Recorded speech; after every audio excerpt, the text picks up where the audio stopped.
आज के market analysis video में आप सबका स्वागत है।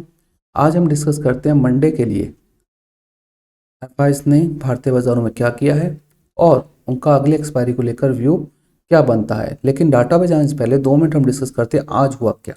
जैसे कि आज मैंने 10 बजे लाइव किया था तो मैंने उस समय कहा भी था कि बाजार कहीं नहीं जाने वाला, ये रोलर कोस्टर घूमता रहेगा, इवेंचुअली उसी लेवल पर आके बंद हो जाएगा। End of the day call writers and put writer will earn the money from the option buyer. तो बाजार यहाँ पे था, गिरा, वापस रिकवर हुआ, वापस गिरता गया, eventually last moment thrust generate किया गया और मार्केट वहीं पर इवेंचुअली क्या हो गया, ये बंद हो गया। अब इसके पीछे देखिए कारण क्या हो सकते हैं कि बाजार इलेक्शन डे का रिजल्ट है, उससे पहले कोई बड़ी पोजीशन में नहीं जाना चाहता कोई भी, तो अपनी पोजीशन यहाँ पे जो शॉर्ट्स में थे they have to cover their shorts. तो यहाँ पे मार्केट मोर और लेस वहीं पर बंद हुआ।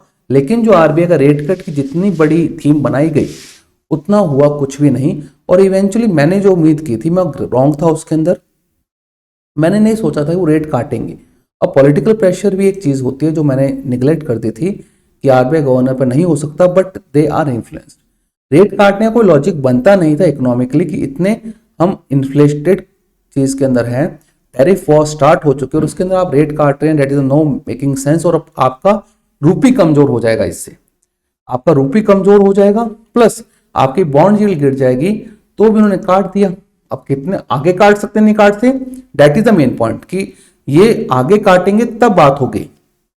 अगर 25 बेसिस काट पे दिया तो इकोनॉमी में उसका कोई भी इंपैक्ट नहीं आना। एक बात समझिएगा, 25 बेसिस, क्योंकि देखिए रेट कट का इंपैक्ट कब आता है, जब रेट कट साइकिल चलती है।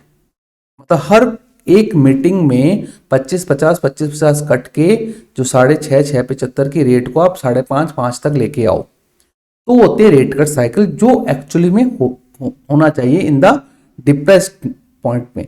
लेकिन अभी तो इन्फ्लेटेड पॉइंट पे, तो काटने का कोई सेंस बनता नहीं था, लेकिन काट दिया, लोग खुश हो गए, लेकिन इवेंचुअली स्टॉक मार्केट में उसका कोई फर्क नहीं आया। अब हम डाटा पे जाते हैं तो मार्केट तो वहीं पर बंद हो गया। डाटा में क्या है देखिए, एज यूजुअल एफआईज ने सेल किया और डीआईएस ने बाय किया, लेकिन वॉल्यूम कम थे। जितना इन्होंने सेल किया उसने कंपनसेट करके बाजार को वहीं पर क्या कर दिया, बंद करवा दिया गया। अब बात करते हैं इंडेक्स फ्यूचर्स की। इंडेक्स फ्यूचर्स में क्या हुआ, 215 कॉन्ट्रैक्ट क्या किए इन लोगों ने, अपने लॉन्ग को कवर कर लिए और शॉर्ट कितने ऐड कर दिए, 6118 कॉन्ट्रैक्ट शॉर्ट ऐड कर दिए। That is a main concern for the market कि हर लेवल पर शॉर्ट एडिशन वापस होना स्टार्ट हो रहा है। तो ये थोड़ा सा मेन कंसर्न करता है कि हाँ अब यहां से क्या होगा। बाजार में सोचने वाली बात है कि यहां से अब क्या हो सकता है कि शॉर्ट एडिशन होने स्टार्ट हो रहे हैं बाजार के अंदर। तो इस चीज का थोड़ा ध्यान रखने वाला पॉइंट आता है। दूसरा, जो इनके नेट शॉर्ट हैं 1,56,000 से आज कहां पे पहुंच गए, 1,62,000। मतलब जब हमने एक्सपायरी को स्टार्ट किया था, एक्सपायरी स्टार्ट की जब 1,73 पर थे, उसके बाद 2-3 दिन के अंदर ये कम हुए। मतलब कम कहां तक हुए, ये 149 तक गए, 149 तक गए एंड देयर आफ्टर 2 दिन के अंदर वापस से ये 1,62,000 पहुंच गए। मतलब कि नेट शॉर्ट बढ़ते जा रहे हैं सिस्टम के अंदर। This is the main concern. मतलब हायर लेवल्स पर मार्केट टिकने के लिए थोड़ा सा भी असंभव लग रहा है। अगर लेवल कटता है तो देखेंगे। दूसरा पॉइंट आता है आपका स्टॉक फ्यूचर्स का।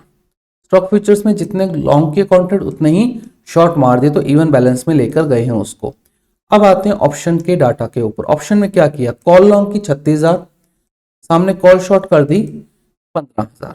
ठीक है, मतलब कि ज्यादा तेजी हो सकती है अगर कोई बाजार में नेगेटिव न्यूज या यूएस मार्केट में तेजी होती है तो ऊपर की तरफ ये तैयार करके गए हैं। या ये हो सकता है कि आज इन्होंने कॉल शॉर्ट में अच्छा पैसा बनाया हो और उन्होंने अपनी कॉल शॉर्ट की पोजीशंस को कवर कर लिया हो। That is also a debatable point कि वहां पे कवर कर लिया हो। दूसरा, 56,000 कॉन्ट्रैक्ट किए इन्होंने लॉन्ग, पुट लॉन्ग की, सामने 36,000 कॉन्ट्रैक्ट ही पुट शॉर्ट की है। मतलब कि डाउनसाइड रिस्क इनको दिख रहा है आने वाली एक्सपायरी को लेकर। और ये चीज थोड़ी सी एविडेंट भी है। एविडेंट क्यों है, अगर मैं जो टेक्निकल एनालिसिस देखते हैं उनके लिए बता रहा हूं। ऑप्शन का डाटा देखिए वीकनेस की तरफ है। हाँ, अगर हायर लेवल काटेगा तो उसमें ये डाटा चेंज होगा, इस बात समझिए। This is not a static, this is a closing data. Closing data है मतलब मंडे के हिसाब से प्रिपेयर करके गए हैं। अब यूएस में कुछ हो जाता है या दिन भर कोई लेवल नहीं कटता तो ये डाटा परसिस्टेंट रहेगा, इस प्रकार चलेगा, मतलब कि दोनों साइड में डिके होता रहेगा इवेंचुअली।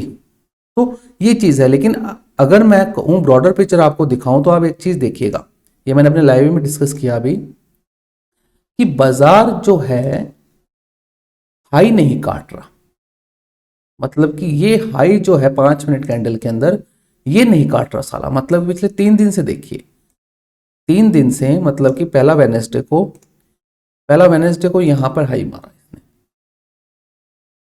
एक मिनट रुकिएगा,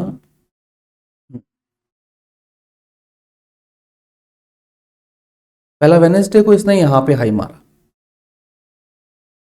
ठीक है, ओपन हाई सेम, यहां पर ओपन हाई सेम, आज भी ओपन हाई सेम, मतलब कि 3 दिनों से ये पहली कैंडल का हाई भी नहीं काट पा रहा है।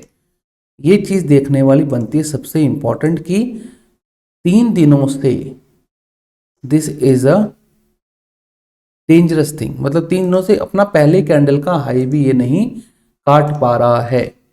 तो ये एक्चुअली में हो क्या रहा है, मतलब देखिए, और ये जब जब होता है ना 3 कैंडल, इसको क्या बोलते हैं, पैटर्न भूल गया मैं, काफी समय हो गया, इसको बोलते हैं, ये डाउनवर्ड कैंडल क्या बोलते हैं, फंडामेंटल देखते देखते तो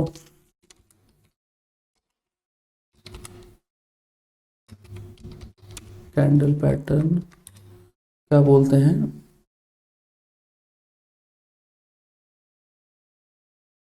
कुछ बोलते तो हैं,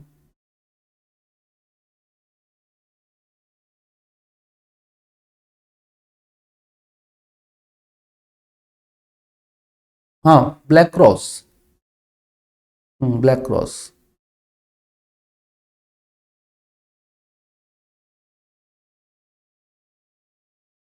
तो ये 3 कैंडल नीचे की तरफ बनती जा रही है, तो that is also negative point कि ये नीचे जा रहा है। लेकिन मैं सिंपल सी बात देखता हूँ, 3 दिन हाई नहीं कटा ऊपर से, बात खत्म करिए ना, यहाँ पे अगर 3 दिन से हाई नहीं कटा है तो that is the most important कि ये थोड़ा डेंजरस चीज होती जा रही है बाजारों के लिए। बाजार कैसे रेट करते हैं, जो आपका डाटा है वो यही बता रहा है कि शॉर्ट ऐड हुई है, पुट बाय हुई है, कॉल लॉन्ग हुई है, बट कॉल शॉर्ट कम हुई है, ये एक चीज साइन पॉजिटिव है। अदरवाइज डाटा पूरा का पूरा नेगेटिव ही मानकर चलिएगा। और दूसरा, कल दिल्ली का इलेक्शन है, देखिए स्टेट ने लमसम ये मान लिया है कि बीजेपी विंस, तो अगर बीजेपी विंस होती है तो इतना कोई मार्केट पे इम्पैक्ट नहीं आएगा, लेकिन if the government stage that is, तो बाजार में थोड़ा इम्पैक्ट आ सकता है, लेकिन वो इतना नहीं होगा, तो हम उस पर नहीं जा सकते। मेनली हमारा फोकस जो रहेगा that is the US market. अब यूएस मार्केट में एक चीज है कि अभी तो ये पॉजिटिव है, ठीक है, बढ़िया पॉजिटिव रहते हैं तो, लेकिन जो ब्रेंट है क्रूड ऊपर जा रहा है, ये $75 के आसपास आ गया, और ये थोड़ा सा मतलब कि आपके जो कॉपर वगैरह हैं इनके भाव ऊपर जा रहे हैं, ये हमारे लिए बहुत ही दिक्कत वाला पॉइंट बन सकता है। अगर मैं आपको कमोडिटीज दिखाऊं, market commodities, real time commodities, ठीक है, यहाँ पे देखिए ये मेटल्स के अंदर जो है ना, कमोडिटीज के अंदर मार्केट्स, कमोडिटीज, मेटल्स, ठीक है, ये देखिए यहाँ पे तेजी बहुत ज़्यादा हो रही है, मतलब कि मेटल्स में तेजी है, that is a serious sign for the inflation. तो इसको देखने वाली चीज़ होगी, देखते हैं कहाँ पे पैन आउट होता है। मेरा तो यही कहना है, कोई भी अगर शॉर्ट ट्रेडर है या लॉन्ग ट्रेडर है, पहला अगर आपको लॉन्ग अपना शॉर्ट काटना है और लॉन्ग करना है तो आज का ये हाई के ऊपर बंद हो तभी मानिएगा। अदरवाइज ये जो हाई है 778 का, 80 का, this is a main point, यहाँ पे आप ध्यान दीजिएगा कि ये एक्चुअली में सबसे इंपॉर्टेंट है। अदरवाइज बाजार नीचे की तरफ धीरे धीरे ड्रिफ्ट होगा, इतनी तेज नहीं जाएगा अगर यूएस से कुछ नहीं आता है तो। और दूसरे नंबर सब कुछ बड़े रहे नहीं है तो मार्केट का रिएक्शन करना बनता नहीं है, और काफ़ी दिनों से ऑप्शन सेलर्स परेशान हैं, तो उनके लिए थोड़ा सा बाजार को बनाना भी ज़रूरी है। तो कल के लिए तो, मंडे के लिए पहला रिएक्शन तो हमारा बाजार से ही आ जाएगा, ठीक है ना, कि ये जो इलेक्शन का रिजल्ट आएगा that is the first most, ठीक है, उसके बाद बाजार अपने हिसाब से काम करेगा, तो देखेंगे क्या होता है क्या नहीं होता। बट इवेंचुअली बाजार में प्रेशर है। और ये मैं क्यों कह रहा हूँ, एक चीज देखिए, हमेशा क्या होता था, कोई भी डाउन ट्रेंड आता था ना इंडियन मार्केट पिछले 5 सालों के अंदर, 4 सालों के अंदर, वो इवेंचुअली बाय बन जाता था। लेकिन इस बार नहीं हो रहा है। इस बार ये अक्टूबर, नवंबर, दिसंबर, जनवरी, फरवरी, 5 महीने से हम डाउन ट्रेंड में हैं। तो ये थोड़ा तंग करने वाला पॉइंट आ जाता है कि इतना समय हो गया, अब ये अगर इससे ज़्यादा रहा ना ये डाउन ट्रेंड में, तो फिर हम सीरियस सेलिंग की तरफ जाएंगे ही जाएंगे, उसको कोई भी नहीं रोक सकता। तो थोड़ा ध्यान रखिएगा, मैं तो ये कहता हूँ। बाकी अपने हिसाब से काम कीजिएगा। बाजार थोड़ा चौपी है। कोई स्टॉक अगर 52 वीक के लो पर है, ये मत समझिए वो सस्ता है। वो 52 वीक का लो 64 वीक का भी हो जाएगा, 108 का भी हो जाएगा, 104 का भी हो जाएगा, या 156 का भी हो सकता है। तो इस चीज़ ध्यान रखिएगा थोड़ा सा। मैं तो ये कहता हूँ कि थोड़ा सा वेट एंड वॉच कीजिए। और आज जैसे ही न्यूज़ आया रेट कट का, पीओसी बैंक्स के अंदर सेलिंग स्टार्ट हो गई। पीओसी बैंक में देखिए सेलिंग तो मैं कह रहा हूँ यहीं से स्टार्ट हो गई थी। इलेक्शन डे वाला रिजल्ट के थोड़ा सा ये बाउंस किया, 1-1.5 महीना निकाला। There is a continuous selling in the POC banks, मतलब कि पब्लिक सेक्टर बैंक्स के अंदर ये कंटिन्यूस सेलिंग बनती जा रही है। अब ये इसके लिए जो मेन मोटा लेवल है ये है, जो जनवरी का जो है 5,000 के आसपास, 5,500 के आसपास, वो ना तोड़े तो ठीक रहेगा। अदरवाइज ये सीरियस सेलिंग बन जाएगी।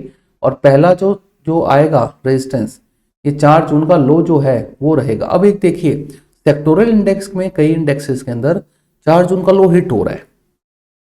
ये एक इंपॉर्टेंट पॉइंट है कि 4 जून का लो किसी भी एक इंडेक्स पर हिट हो रहा है, तो प्रोबेबल चांसेस है कि हम भी हिट करेंगे, समय लग सकता है। तो थोड़ा ध्यान रखिएगा इसको, मैं तो ये कहता हूं।